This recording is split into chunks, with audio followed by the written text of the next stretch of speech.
पहली बार हम आपको एक ऐसी दिव्य वनस्पति के बारे में बताने वाले हैं जो सालों पुराने बात रोगों को जड़ से खत्म कर सकती है, साइटिका का दर्द दूर कर सकती है, घुटनों के घिसते हुए कार्टिलेज, भयंकर जोड़ों का दर्द, शरीर और मांसपेशियों की अकड़न जैसी समस्याओं से यदि आप हार मान चुके हैं तो ये वीडियो अंत तक देखिएगा। आज आपकी समस्या दूर हो जाएगी। नमस्कार, जंगली मेडिसिन में आप सभी का स्वागत है। प्रकृति के इस अनमोल और पवित्र उपहार को आयुर्वेद में परिजात के नाम से जाना जाता है। वनस्पतिक विज्ञान में इसका नाम निक्टेंथस अर्बर ट्रिटिसट इसका नाम है। यह ओलिएसी परिवार का पौधा है। हमारे भारत के अलग अलग राज्यों में इसे अलग अलग नाम से भी जाना जाता है। हिंदी में इसे हरसिंगार, मराठी में परिजात, गुजराती में जय पार्वती और बंगाली में उगली नाम से कहा जाता है। यह वनस्पति जब छोटी होती है तभी से इस पर फूल लगने लगते हैं। इस पर इस प्रकार के सुंदर फूल लगते हैं जो सफेद और नारंगी रंग के होते हैं, जिसके अंदर एक बहुत ही अच्छी महक भी आती है। इसका एक नाम रजनी हासा भी है, जिसका अर्थ होता है रात में हंसने या खिलने वाला फूल। आयुर्वेदिक ग्रंथ चरक संहिता, सुसूत्र संहिता और भाव प्रकाश निघंटु जैसे महान ग्रंथों में परिजात को वात रोगों का सबसे बड़ा शत्रु माना गया है। अगर इसके आयुर्वेदिक गुणों और धर्म की बात करें तो इसका रस तिक्त और कसाय है, इसका गुण लघु और रुक्ष है और इसकी तासीर गर्म है। पचने के बाद इसका विपाक कटु यानी तीखा हो जाता है। इसकी गर्म तासीर और रूखेपन के कारण यह शरीर में बढ़े हुए कफ और वात दोष को पूरी तरह शांत कर देता है।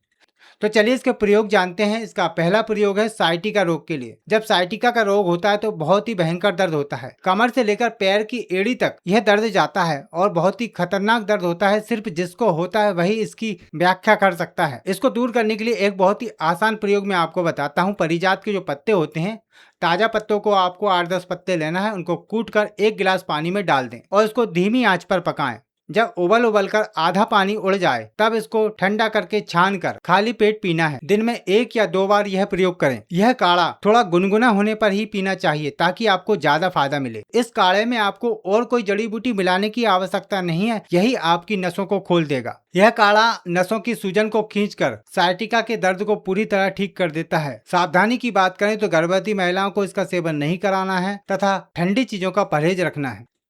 अगले प्रयोग की बात करें तो अगर आपके जोड़ों में भयंकर सूजन है, छूने पर दर्द होता है तो परिजात का यह लेप तुरंत आराम देता है। इसके लिए परिजात के 10-12 पत्तों को लेकर उन्हें सिलबट्टे पर अच्छी तरह पीसकर चटनी बना लें और उसमें आधा से 1 चम्मच सेंधा नमक मिला लें। अब इस लेप को हल्का गुनगुना गर्म करें और जहाँ पर भी सूजन है वहाँ पर हल्के हाथों से लेप कर दें। 1 से 2 घंटा तक लगा रहने दें, फिर गुनगुने पानी से सावधानी से धो लें। यह प्रयोग दिन में 1 बार किसी भी समय किया जा सकता है। यह लेप त्वचा के रोम छिद्रों के द्वारा अंदर तक जाकर वहां पर दूषित कफ और वात को सोख लेता है, जिससे सूजन तुरंत उतर जाती है।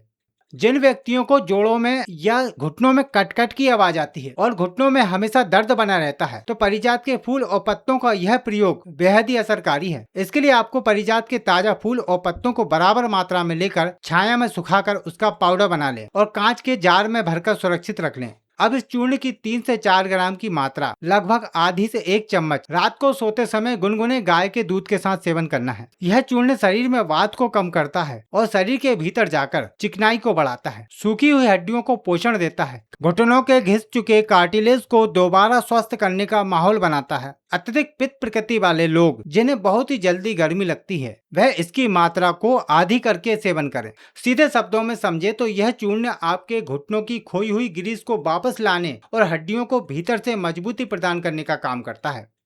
अगला प्रयोग है आर्थराइटिस और गठिया के लिए, जो भाव प्रकाश निघंटु में बताया गया। यह परिजात का निर्गुंडी महायोग बहुत ही असरकारी है। इसके लिए परिजात के सूखे पत्ते 5 ग्राम, निर्गुंडी के सूखे पत्ते 5 ग्राम, इन दोनों को दरदरा कूट लें और 400 मिलीलीटर पानी में धीमी आंच पर पकाएं। जब पानी 100 मिलीलीटर रह जाए तो इसे सूती कपड़े से छान लें। गुनगुना होने पर इसमें 1 चम्मच अरंडी का तेल मिला दें और इसको खाली पेट पी जाएं। यही प्रयोग आपको रात में भोजन के 1 घंटे पहले करना है। इस दौरान आपको खट्टी चीजें नहीं खानी है। छाछ, दही और ठंडे पानी का पूरी तरह परहेज रखना है। परिजात और निर्गुंडी दोनों ही आयुर्वेद की सबसे शक्तिशाली वातनाशक औषधियां हैं, जो एक साथ मिलकर जोड़ों के अंदर बैठी गहरी सूजन और यूरिक एसिड को तोड़कर मल के रास्ते बाहर निकाल देती है। जिन लोगों को अक्सर दस्त की समस्या रहती है वे अरंडी के तेल की मात्रा आधी कर दें, क्योंकि यह पेट साफ भी करता है। यह योग शरीर की हर नस की जकड़ों को खोल देता है।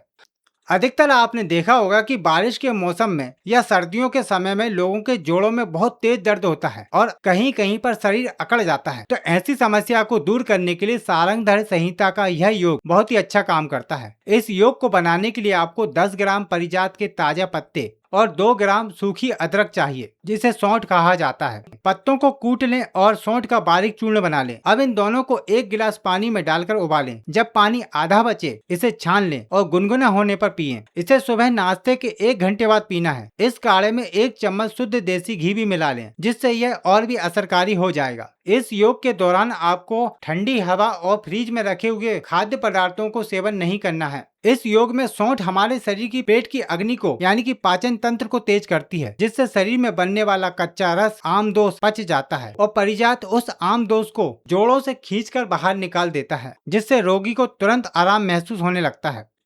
एक और प्रयोग मैं आपको बताता हूँ। उम्र बढ़ने के साथ साथ हड्डियां कमजोर होने लगती हैं, बार बार वात रोग होता है, जोड़ों में दर्द बना रहता है, तो यह प्रयोग भी आप आजमा कर देखें, क्योंकि यह दर्द के साथ साथ शरीर में शक्ति भी पैदा करता है। यह योग प्राचीन आयुर्वेदिक परंपरा पर आधारित है। इस योग को बनाने के लिए आपको परिजात के सूखे पत्तों का चूर्ण, गिलोय के तने का चूर्ण और अश्वगंधा की जड़ का चूर्ण, इन सभी को बराबर मात्रा में लेकर कूट पीस छान कर बारीक चूर्ण बनाकर किसी कांच के बर्तन में भरकर रख लें। अब 5 से 6 ग्राम की मात्रा एक बार में आपको लेना है। इसमें थोड़ा सा शहद मिलाकर इसको चाट लें और ऊपर से घूंट घूंट करके गुनगुना पानी पीना है। इस प्रयोग के दौरान आपको जंक फूड, मैदे से बनी हुई चीजें और भारी भोजन पूरी तरह त्याग देना है। गिलोय और अश्वगंधा शरीर की रोग प्रतिरोधक क्षमता को बढ़ाते हैं और शरीर की ताकत को बढ़ाते हैं। परिजात दर्द को मिटाता है। यह योग हड्डियों के अंदर मज्जा धातु यानी ब्रोन मैरो को मजबूती प्रदान करता है और कार्टिलेज के घिसने को रोकता है। जिन लोगों को ब्लड शुगर बहुत ही कम है वे इसका प्रयोग न करें। यह योग हड्डियों को लोहे जैसी मजबूत बना देता है और बुढ़ापे की कमजोरी को दूर करता है। बहुत ही अच्छा प्रयोग है, आप करके देख सकते हैं। आपने देखा होगा कि अक्सर कुछ लोगों को शरीर के अंदर सुई जैसा चुभता है। सुबह उठने पर शरीर लकड़ी की तरह अकड़ जाता है। तब चरक संहिता में वर्णित दशमूल के साथ परिजात का यह योग चमत्कार दिखाता है। बाजार से अच्छी क्वालिटी का आपको दशमूल का काढ़ा लेकर आना है। एक बर्तन में 10 ग्राम दशमूल का काढ़ा यानी कि चूर्ण डाल दें और उसमें 5 ग्राम परिजात के सूखे पत्तों का चूर्ण डाल दें। अब इसे आधा लीटर पानी में मिलाएं और उसे धीमी आंच पर पकाएं। जब पानी जलकर 1/4 रह जाए, लगभग 1 गिलास के आसपास, तब इस काढ़े को थोड़ा ठंडा करके सूती कपड़े से छान कर रख लें। अब इसके 2 हिस्से बना लें। एक हिस्सा सुबह भोजन के आधे घंटे बाद और दूसरा हिस्सा रात को सोने के पहले गुनगुने पानी से पीना है। आपको ध्यान रखना है कि इस दवा के सेवन काल के दौरान आपको उड़द की दाल, बैगन और वात बढ़ाने वाली चीजों का सख्ती से परहेज रखना है। दशमूल 10 शक्तिशाली जड़ी बूटियों का समूह है जो शरीर की हर नस को ताकत देता है। परिजात के साथ मिलकर यह पूरे तंत्रिका तंत्र यानी कि नर्वस सिस्टम को शांत कर देता है। जिन व्यक्तियों को हाई ब्लड प्रेशर की समस्या है वह बिना वैद्य की देखरेख में इसका सेवन न करें। यह काढ़ा आपकी शरीर की हर नस को खोल देता है, जिससे जकड़न दूर होती है। शरीर में सुई जैसी चुभन जो होती है वह दूर हो जाती है और अकड़ा हुआ व्यक्ति भी चलने फिरने लगता है। अब एक अंतिम प्रयोग और जान लीजिए। अगर जोड़ों के दर्द के साथ साथ पैरों में भारी सूजन आ गई है और शरीर में यूरिक एसिड बढ़ गया है, तो उसको दूर करने के लिए सुश्रुत संहिता के सिद्धांतों पर आधारित यह परिजात का योग, जो पुनर्वरा और गूगल का योग है, बहुत ही अच्छा फायदा दिखाता है। इसको बनाना भी बहुत आसान है। घर पर आप बनाकर इसका सेवन कर सकते हैं। इसे बनाने के लिए आपको 1 कप गर्म पानी लेना है। उसके अंदर 1 चम्मच परिजात के ताजा पत्तों का रस डाल दें और 1 चम्मच पुनर्वरा के ताजे पत्तों का रस आपको डाल देना है। साथ में 1 ग्राम शुद्ध गूगल को पत्थर पर अच्छी तरह पीसकर उसको भी इस पानी में डाल देना है। अब आपकी चमत्कारी दवा तैयार है। इस दवा को सुबह और रात को लेना है, सुबह नाश्ते के बाद और रात को सोते समय। परहेज के रूप में आपको टमाटर, पालक, राजमा और ज्यादा नमक वाली चीजों का सेवन पूरी तरह बंद कर देना है। यह काढ़ा शरीर के अतिरिक्त पानी और सूजन को पेशाब के रास्ते बाहर निकालता है। गूगल सूजन को कम करता है और परिजात दर्द को मिटाता है। गुर्दे की गंभीर बीमारी वाले मरीज इसका प्रयोग स्वयं ना करें। यह योग बहुत ही पावरफुल है। शरीर के अंदर दूषित पानी को निकालकर यूरिक एसिड को पूरी तरह निचोड़कर बाहर निकाल देता है। मित्रों, आप भी हमें कमेंट करके बताएं कि आप इस वनस्पति का क्या प्रयोग जानते हैं और इसको क्या नाम से जानते हैं, क्योंकि हो सकता है आपकी दी हुई जानकारी किसी के काम आ जाए। आयुर्वेदिक विज्ञान भी अब हमारे प्राचीन आयुर्वेद के इस महान ज्ञान का लोहा मान रहा है। नई वैज्ञानिक रिसर्च से पता चला है कि पारिजात के पत्तों में फ्लेवोनाइड्स और एंटीऑक्सीडेंट जैसे बेहद शक्तिशाली सक्रिय तत्व पाए जाते हैं। यह तत्व शरीर के भीतर मौजूद किसी भी प्रकार की पुरानी सूजन को कम करने और गठिया जैसी समस्याओं को दूर कर सकते हैं। अगर आप भारत को स्वस्थ बनाने और आयुर्वेद को बचाने के पवित्र मिशन से जुड़ना चाहते हैं तो हमारे चैनल को अभी सब्सक्राइब करें, वीडियो को लाइक करें, शेयर करें और कमेंट करें। अगर आपके आसपास शुद्ध जड़ी बूटियां नहीं मिल रही हैं तो आपकी सुविधा के लिए वीडियो के डिस्क्रिप्शन में कुछ भरोसेमंद लिंक उपलब्ध करा दिए हैं। अब एक विशेष अनुरोध, हमारे द्वारा बताए गए सारे प्रयोग बहुत ही प्रभावशाली हैं और जरूर फायदा करते हैं क्योंकि यह सारे वैद्यों के अनुभव और ग्रंथों से लिए गए हैं। लेकिन हम सभी जानते हैं कि हर व्यक्ति की तासीर प्रकृति अलग अलग होती है, इसलिए प्रभाव भी अलग अलग होते हैं। किसी गंभीर समस्या में कोई भी प्रयोग करने से पहले अपने नजदीकी वैद्य से परामर्श जरूर ले लें ताकि आपको ज्यादा से ज्यादा फायदा मिल सके और हानि से बचा जा सके। अगली वीडियो किस रोग या बीमारी पर देखना चाहते हैं कमेंट करके जरूर बताएं, हम आपके हर कमेंट को ध्यान से पढ़ते हैं। तो फिर मिलते हैं आपको एक नई जानकारी के साथ एक नई वीडियो में। तब तक के लिए नमस्कार, जय आयुर्वेद।